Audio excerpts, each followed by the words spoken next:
Twelfth class account. तो देखो chapter goodwill हम कर रहे हैं, काफ़ी क्वेश्चंस कर भी लिए हैं, ठीक है, काफ़ी इजी चैप्टर है। तो देखते हैं आज के लिए। अब है बाबू चारू, भाई इसमें तो तीन व्यक्तियों के नाम है। अब है बाबू चारू are partners sharing profit and losses equally. आपस में कैसे प्रॉफिट शेयर करते हैं? ये बराबर बराबर, इक्वली मतलब बराबर बराबर। दे एग्री टू एडमिट धमन, इन्होंने सोचा कि एक व्यक्ति को एडमिट कर लेना चाहिए फॉर इक्वल शेयर, और उसका भी शेयर कैसा रखेंगे? Equal. For this purpose value of goodwill is to be calculated on the basis of 4 years purchase. Goodwill कैसे कैलकुलेट करने वाले हैं? ये गुडविल कैलकुलेट करने वाले हैं 4 ईयर्स परचेज के हिसाब से, 4 ईयर्स परचेज। 4 और क्या कह रहे हैं? Average profit of last 5 years, पिछले 5 साल की एवरेज। एवरेज कितने की? 5 साल के प्रॉफिट की। These profits were the year ended 31st मार्च वर, और वो प्रॉफिट क्या दे रखे हैं? वो प्रॉफिट ये हैं, देखो 2020 का, 2021 का, 2022 का, 2023 का और 2024 का। अकॉर्डिंगली तुम्हारे में ईयर्स चेंज हो सकते हैं, ठीक है, जैसा कि तुम जानते हो जैसे जैसे हम बुक का न्यू एडिशन खरीदते हैं तो ईयर अपडेट कर दिए जाते हैं, है ना। तो उससे हमारे क्वेश्चन के सॉल्यूशन पर कोई फर्क नहीं पड़ेगा, अकॉर्डिंगली तुम अपने माइंड में उस चीज को एडजस्ट कर पाओगे। तो मेरे पास ये 5 साल के प्रॉफिट है, और तुम देख सकते हो जो लास्ट ईयर का प्रॉफिट है 2024 का, वो बेसिकली प्रॉफिट नहीं है, ब्रैकेट में लिखा हुआ है। जब कोई चीज़ ब्रैकेट में लिखी हुई होती है तो वो क्या होती है? प्रॉफिट होती है? वो नहीं, वो बेसिकली क्या है? लॉस है। और कितने का है? 5,90,000 का। अब आगे देखो क्या कह रहा है। ऑन 1 अप्रैल 2023, ध्यान से सुनो, कौन से वाले साल की बात कर रहा है? 2023 की। 1 अप्रैल 2023 को क्या हुआ है? देखो बात कब की है? बात है 1 अप्रैल 2023 की। तो 1 अप्रैल 2023 को क्या हुआ? अ टू व्हीलर परचेज्ड फॉर ₹1,00,000। मुझे बताओ, इन्होंने क्या खरीद लिया? टू व्हीलर खरीद लिया। देखो टू व्हीलर खरीद लिया, हमें क्या लेना? हमें तो बस इतना ध्यान रखना है। देखो कोई व्यक्ति अगर बिजनेस में वैन खरीदता है, मोटर गाड़ी खरीदता है, ठीक है, टू व्हीलर खरीदता है, कार खरीदता है, ये जितनी भी चीजें खरीदता है ना, इसके लिए एक अकाउंट खुलता है, व्हीकल अकाउंट। क्या नाम होता है? Vehicle account. और ये ध्यान रखना, ये चीजें बिजनेस में क्या कहलाती हैं? एसेट। मान लो किसी ने ट्रक खरीद लिया, गाड़ी खरीद ली, टू व्हीलर खरीद लिया, कार खरीद ली, समझ रहे हो, इनके लिए एक अकाउंट खुलता है, व्हीकल अकाउंट। और व्हीकल क्या होती है बिजनेस के अंदर? व्हीकल होती है एसेट। व्हीकल क्या होती है भाई? बोलो। व्हीकल होती है एसेट। अब होना क्या चाहिए था? ये जो इसने 1,00,000 रुपए का टू व्हीलर खरीदा है, ये इसको एसेट में डालना चाहिए था। इस बेचारे ने क्या करा? Debited to travelling expense account, इसने ना इसे गलती से खर्चे में लिख लिया। देखो टू व्हीलर को इसने कौन से वाले अकाउंट में डाल दिया? टू व्हीलर को इसने डाल दिया ट्रैवलिंग एक्सपेंस अकाउंट में। एक्सपेंस, खर्चा बना दिया इसको। इसको इसने क्या मान लिया? खर्चा मान लिया। मुझे बताओ, एसेट है ये तो बेसिकली, उसने टू व्हीलर खरीदा है ना, टू व्हीलर खरीदना कोई खर्चा नहीं है, ये बेसिकली क्या है? एसेट है। तो कहां पर जानी चाहिए थी? एसेट में, लेकिन इसने किस में एडजस्ट करवा दिया? खर्चे में, गलती से। देखो debited to travelling expense account, इसने इसको किस में डेबिट करवा दिया है? ट्रैवलिंग एक्सपेंस अकाउंट में। मुझे बताओ, जब इसने एक्सपेंस अकाउंट में ये डलवा दिया है, कितने रुपए का खर्चा डलवा दिया है? 1,00,000 रुपए का। 1,00,000 रुपए का खर्चा बेमतलब में डलवा दिया। किस साल? 2023 में। 1 अप्रैल 2023, देखो ऊपर जो 2023 का प्रॉफिट देखो, अकॉर्डिंगली तुम अपनी बुक में देख लेना। 2023 का प्रॉफिट कितना है? 7,10,000। 7,10,000। उसके अंदर है ना, हमने बेमतलब में 1,00,000 रुपए का खर्चा कटवा रखा है। कटवाना नहीं चाहिए था। बताओ 1,00,000 रुपए इसमें से कटने चाहिए थे? नहीं। 1,00,000 रुपए की तो एसेट खरीदी थी हमने, एसेट में जानी चाहिए थी। हमने बेमतलब में कहां पर खर्चा करवा दिया? ट्रैवलिंग एक्सपेंस में। तो ये जो 1,00,000 रुपए का बेमतलब में यहाँ पर करवा दिया ना, ये 1,00,000 रुपए का इसके अंदर आएगा नहीं। 1,00,000 रुपए का इसके अंदर बिल्कुल भी नहीं आएगा, ठीक है। तो इसको तो हम वापिस एडजस्ट कर देंगे, मैं बता दूंगा। चलो मैं तुम्हें एक मेन चीज बता देता हूँ। ये बेसिकली क्या है? ये बेसिकली हमारा एबनॉर्मल लॉस है। एबनॉर्मल लॉस है।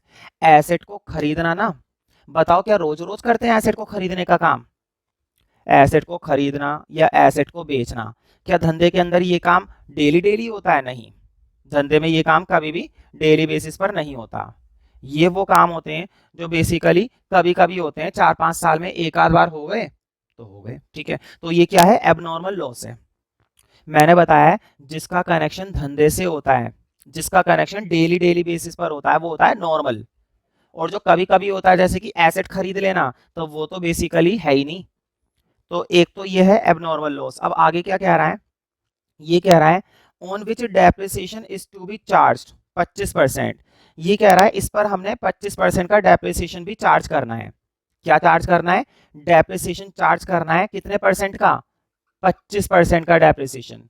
तो देखो ये जो 25% का डेप्रिसिएशन हमको चार्ज करना है, अच्छा ध्यान से सुनो, डेप्रिसिएशन जब हम चार्ज करते हैं ये एबनॉर्मल नहीं होता, ये क्या होता है, ये नॉर्मल होता है। बस इसी चीज का खेल है, देखो पूरे क्वेश्चन में ना इसी चीज का खेल है।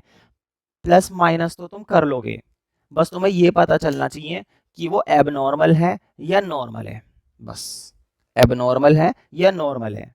ट्रैवलिंग एक्सपेंस क्या निकला, एबनॉर्मल लॉस। अब बताओ डेप्रिसिएशन क्या 4-5 साल में एक आध बार लगता है, नहीं, हर महीने लगता है, हर दिन लगता है, हर साल लगता है, समझ रहे हो ना। जब जब एसेट चलेगी तब तक एसेट पर क्या लगेगा, डेप्रिसिएशन लगेगा। तो डेप्रिसिएशन होना नॉर्मल खर्चा है, होता ही रहेगा, इसको दुनिया का कोई भी बिजनेसमैन रोक नहीं सकता। ठीक है, होकर ही रहेगा। अब आगे क्या कह रहा है, interest of 10,000 non trade investment. ध्यान से देखो, इन्वेस्टमेंट कौन सी वाली है, नॉन ट्रेड इन्वेस्टमेंट। मुझे बताओ जब कोई व्यक्ति इन्वेस्टमेंट करता है तो उसको क्या मिलता है, इंटरेस्ट मिलता है ना, उसको उसको इंटरेस्ट मिलता है। लेकिन ध्यान रहे ये कैसी इन्वेस्टमेंट है, नॉन ट्रेड इन्वेस्टमेंट, शब्द में ही छुपा हुआ है नॉन ट्रेड। जब ये ट्रेड से रिलेटेड ही नहीं है, जब ये इन्वेस्टमेंट ट्रेड से रिलेटेड ही नहीं है, नॉन ट्रेड, ये उसकी कोई पर्सनल इन्वेस्टमेंट होगी। ठीक है, तो इसका इंटरेस्ट कैसे जोड़ लेंगे हम, पहले तो मुझे बताओ इंटरेस्ट क्या है, इंटरेस्ट क्या है, गेन है या लॉस है, ये देखो, ये है मेन चीज। पहले तो तुम्हें यही पता चलना चाहिए कि इंटरेस्ट है क्या, इंटरेस्ट गेन है या इंटरेस्ट लॉस है। तो भाई इंटरेस्ट हमें मिलता है इन्वेस्टमेंट पर, तो ये लॉस कैसे हो जाएगा, इंटरेस्ट हमारा क्या है, गेन है। अब ये देखना है ये एबनॉर्मल है या नॉर्मल है। अब बस हमें इस बात का फैसला करना है कि ये एबनॉर्मल है या नॉर्मल है। अगर ये पता चल गया तो क्वेश्चन खत्म फिर हमारा। देखो ये जो गेन है ना, ये एबनॉर्मल है, क्यों, क्योंकि देखो कौन सी इन्वेस्टमेंट पर मिल रहा है, नॉन ट्रेड। नॉन ट्रेड का मतलब है ऐसी इन्वेस्टमेंट जिसका इसके बिजनेस में कनेक्शन नहीं है, नॉन ट्रेड बेसिकली। कैसी इन्वेस्टमेंट, नॉन ट्रेड इन्वेस्टमेंट। ठीक है, तो इससे होने वाला फायदा, इससे होने वाला फायदा कैसा होगा, एबनॉर्मल होगा। इससे होने वाला फायदा क्या होगा, एबनॉर्मल होगा। देखो पढ़कर line, interest of ₹10,000 on non trade investment is credited to income. ये कह रहा है कि हमने ना इसको क्रेडिट कर दिया income for the year ended 31 March 2023 and 2024। देखो 2023 और 2024 के प्रॉफिट में हमने 10,000 रुपए की इनकम, 10,000 रुपए की इनकम जो कि क्या थी, एबनॉर्मल गेन थी, वो हमने गलती से क्या कर दी, क्रेडिट कर दी। 10,000 रुपए का क्या था, इंटरेस्ट था, 10,000 रुपए का बेसिकली क्या था, इंटरेस्ट था, जो कि क्या था, एबनॉर्मल था। तो मुझे बताओ क्या एबनॉर्मल गेन हमें क्रेडिट करना चाहिए था, क्या एबनॉर्मल गेन हमें ऐड करना चाहिए था, नहीं करना चाहिए था ना, क्योंकि ये एबनॉर्मल है। और तुम्हें मालूम है एबनॉर्मल गेन का क्या करते हैं, एबनॉर्मल गेन को माइनस करते हैं, एबनॉर्मल गेन को क्या करते हैं, माइनस करते हैं। तो देखो तीन चीजें थी, तीन चार चीजें थी, हमने तीनों चारों चीजों के बारे में फैसला कर लिया। शुरू के 3 साल के प्रॉफिट में तो कोई दिक्कत नहीं है, 2020 का प्रॉफिट, 2021 का प्रॉफिट, 2022 का प्रॉफिट, 1.5 लाख, 3.5 लाख और 5 लाख, इन प्रॉफिट्स में कोई दिक्कत नहीं है। दिक्कत है 2023 के प्रॉफिट में और दिक्कत है 2024 के प्रॉफिट में। और वो जो दो प्रॉफिट बता रखे हैं उन दो प्रॉफिट्स के अंदर हमें क्या करना है, एडजस्ट करना है बस। ठीक है, तो देखो 2023 का जो प्रॉफिट है 7,10,000, उसमें प्रॉब्लम है, और 2024 का जो प्रॉफिट है 5,90,000, उसमें प्रॉफिट है। बाकी के 3 साल के प्रॉफिट में हमें कुछ भी नहीं करना, वो एज इट इज लेने हैं। तो मैं तुम्हें सीधा पहले 2023 का प्रॉफिट एडजस्ट करवा देता हूँ, फिर 2024 का, और फिर हम सीधा एवरेज प्रॉफिट निकाल पाएंगे फॉर 2023। ठीक है, तो हम क्या कैलकुलेट करने वाले हैं भाई, हम कैलकुलेट करने वाले हैं नॉर्मल प्रॉफिट। क्वेश्चन ने जो नॉर्मल प्रॉफिट दिया है वो है 7,10,000 का। सच बताऊं तो ये नॉर्मल थोड़ी ना है। अब इस प्रॉफिट में पहले कुछ एडजस्टमेंट होगी। मैंने मोटी मोटी बात बता दी है कि जो एबनॉर्मल गेन होता है और जो एबनॉर्मल लॉस होता है उसका क्या करते हैं, और जो नॉर्मल प्रॉफिट होता है और जो नॉर्मल लॉस होता है उसका क्या करते हैं। ठीक है, और इतने क्वेश्चंस कर लिए, अब तो ये बातें दोबारा से मुझे रिपीट करने की मैं ये समझता हूँ कि ज़रूरत नहीं होनी चाहिए। ठीक है, मतलब इतना ईजी कंटेंट अब ये हो गया है कि इसमें बताने लायक कुछ बचा ही नहीं है। ठीक है, तो देखो क्या था कि इसने टू व्हीलर खरीदा था 1,00,000 रुपए का। मैंने समझा तो सब कुछ दिया है। 1,00,000 रुपए का क्या खरीदा था, टू व्हीलर, जिसके लिए वहीकल अकाउंट होता है, और ये हमारी क्या होती है, एसेट होती है। ये हमारी क्या होती है, एसेट होती है। और ये इसने खरीदा और कहाँ डेबिट कर दिया, ट्रैवलिंग एक्सपेंस में। ये कोई एक्सपेंस थोड़ी ना है। क्या ये वो खर्चा है जो बार बार होता रहता है, नहीं, ये तो एबनॉर्मल था। इसको यहाँ से क्यों कटवाया, ये भी मतलब में तुमने यहाँ से क्यों कटवाया, यहाँ से नहीं कटना चाहिए था। कितने रुपए का था, 1,00,000 रुपए का। तो ये 1,00,000 रुपए का जो लिया है, इसको हम यहाँ पर वापस लाकर ऐड कर देंगे। समझ में आया ना, 1,00,000 रुपया क्या कर दिया, ऐड कर दिया। फिर आगे लिखा हुआ था डेप्रिसिएशन। देखो डेप्रिसिएशन तो हर साल होता है, हर महीने होता है, हर दिन होता है। डेप्रिसिएशन तो कटना ही चाहिए। क्या ये नॉर्मल लॉस नहीं है, ये तो नॉर्मल है, हर बिजनेस में होता है। ठीक है, क्या इससे कोई बच पाएगा डेप्रिसिएशन से, नहीं। कितना लगेगा, 25%। कितना लगेगा, 25%। और देखो 1,00,000 का 25%, तुम लोग अकाउंट के स्टूडेंट्स हो, 1,00,000 का 25% तो 25,000, सीधी सी बात है। तो ये तो कटना चाहिए ही चाहिए। ठीक है, 25,000 कटवा दिया। ठीक है, देखो 1,00,000 रुपए वापिस ऐड कर लिए, क्योंकि ये एबनॉर्मल लॉस था, हर साल नहीं होता, और ये था नॉर्मल लॉस, ये कटवा दिया। फिर क्या था, इंटरेस्ट ऑफ 10,000, मैंने बताया था 10,000 रुपए का इंटरेस्ट था, और किस इन्वेस्टमेंट पर, नॉन ट्रेड इन्वेस्टमेंट पर। इन्वेस्टमेंट कैसी है, नॉन ट्रेड इन्वेस्टमेंट है, तो इसका इंटरेस्ट नहीं आना चाहिए, ये एबनॉर्मल गेन है। जब इन्वेस्टमेंट कैसी है, non trade, non trade means इस इन्वेस्टमेंट का बिजनेस से कोई मतलब नहीं है, नॉन ट्रेड इन्वेस्टमेंट है, इसका इंटरेस्ट नहीं आना चाहिए। तो 10,000 हमें यहां पर नहीं डालना था, ये भी हमने यहां से हटवा दिया। क्यों, क्योंकि ये एबनॉर्मल गेन है। ये क्या है हमारा, ये हमारा एबनॉर्मल गेन होता है, इसलिए इसको भी नहीं लेंगे। हाँ, इतना सब कुछ करने के बाद जो प्रॉफिट निकल कर आएगा तो वह एडजस्टेड प्रॉफिट होगा। तो देखो ये तो हम वैसे ही कर सकते हैं। देखो 7,10,000 में से 10,000 गए, 7 लाख बचे, उसमें 8 लाख हो गया 1,00,000 जोड़कर, और 8 लाख में से 25 गए तो कितने बचेंगे भाई, 7,75,000। भाई मेरे हिसाब से तो इतना अमाउंट अपना बचना चाहिए, और बचेगा ही, इतना क्या है, इतना ही बचेगा। अब हमने 7,10,000 वाला प्रॉफिट तो ठीक कर लिया। अब 5,90,000 जो लिखा हुआ है ना, वो प्रॉफिट नहीं है, वो लॉस है, और लॉस को भी ठीक करेंगे। तो अब हम काम करेंगे कौन से वाले साल के लिए, फॉर 2024, और इसके लिए भी हम कैलकुलेट करेंगे नॉर्मल प्रॉफिट। क्या कैलकुलेट करेंगे, नॉर्मल प्रॉफिट। हालांकि शुरुआत किससे होगी, लॉस से, क्योंकि क्वेश्चन ने भी हमको क्या दिया है, लॉस ही दिया है। और कितना दिया है, 5,90,000। क्योंकि ये लॉस है तो तुम्हें माइनस में लिखना पड़ेगा। लॉस को हम किस में लिखते हैं, लॉस को हमें हमेशा माइनस में ही लिखना चाहिए, है ना। लॉस को हमेशा किस में लिखना चाहिए, माइनस में। अब इसमें क्या क्या एडजस्टमेंट थी, देखो इसमें ज्यादा नहीं है, 2024 में तो सिर्फ एक ही एडजस्टमेंट है, और वो है कि हमने इंटरेस्ट, वही नॉन ट्रेड इन्वेस्टमेंट का इंटरेस्ट है, उसको क्यों ऐड करोगे तुम, नहीं, एबनॉर्मल गेन है, उसको वहां से हटाएंगे।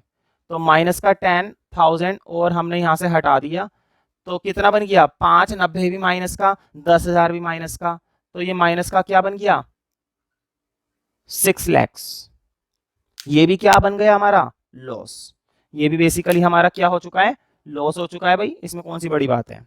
अब हम तैयार हैं एवरेज प्रॉफिट निकालकर गुडविल कैलकुलेट करने के लिए। तो देखो एवरेज प्रॉफिट, पहले 5 साल के प्रॉफिट्स हम इसमें ले लेंगे। पहला प्रॉफिट था 1,50,000 प्लस, दूसरा प्रॉफिट था 3,50,000 प्लस, तीसरा प्रॉफिट था 5 लाख। भाई यही थे ना, और बाकी के जो 2 साल थे लास्ट के, उसका तो अभी अभी एडजस्ट करा है हमने, ये रहा 7,75,000 माइनस 6 लाख। ठीक है, क्योंकि लास्ट वाला प्रॉफिट नहीं है, लास्ट वाला क्या है, बेसिकली लॉस है। तो देखो कैलकुलेटर है मेरे पास, ये बनेगा हमारा 1.5 लाख, 3.5 लाख, 5 लाख, 7,75,000 माइनस 6 लाख, तो 11,75,000 रुपये का टोटल प्रॉफिट आया। 11,75,000 रुपये का टोटल प्रॉफिट। और एवरेज बनाने के लिए कितने से डिवाइड करेंगे, 5 से, क्योंकि कितने साल की एवरेज निकाल रहे हैं, एवरेज हम निकाल रहे हैं 5 साल के प्रॉफिट की, इसलिए 5 से डिवाइड करेंगे। तो देखो 11,75,000 को डिवाइडेड बाय 5, तो एवरेज प्रॉफिट आ गया है भाई 2,35,000। 2,35,000 is the average of the last 5 years profit. Now we have to calculate goodwill of that particular year. और गुडविल कैलकुलेट करने के लिए हमें ईयर्स परचेज जरूर बताई थी। ठीक है, तो वो हमने ऑलरेडी पढ़ रखी थी, 4 ईयर्स परचेज है ना, स्टार्टिंग का जो पैराग्राफ है ना उसमें लिखा हुआ है 4 ईयर्स परचेज। तो गुडविल का फॉर्मूला लिखूंगा भाई, गुडविल का फॉर्मूला होता है एवरेज प्रॉफिट इनटू क्या होता है, ईयर्स परचेज। भाई यही तो होता है, एवरेज प्रॉफिट कितना है 2,35,000 और ईयर्स परचेज कितनी है 4, है ना। 2,35,000 और ईयर्स परचेज हमें कितनी बता रखी है 4, तो इसकी मल्टीप्लाई 4 से, यानी कि हमारी जो गुडविल आएगी, मतलब जो फर्म की गुडविल आएगी भाई मेरी कैलकुलेशन के मुताबिक तो आ रही है 9,40,000 रुपया।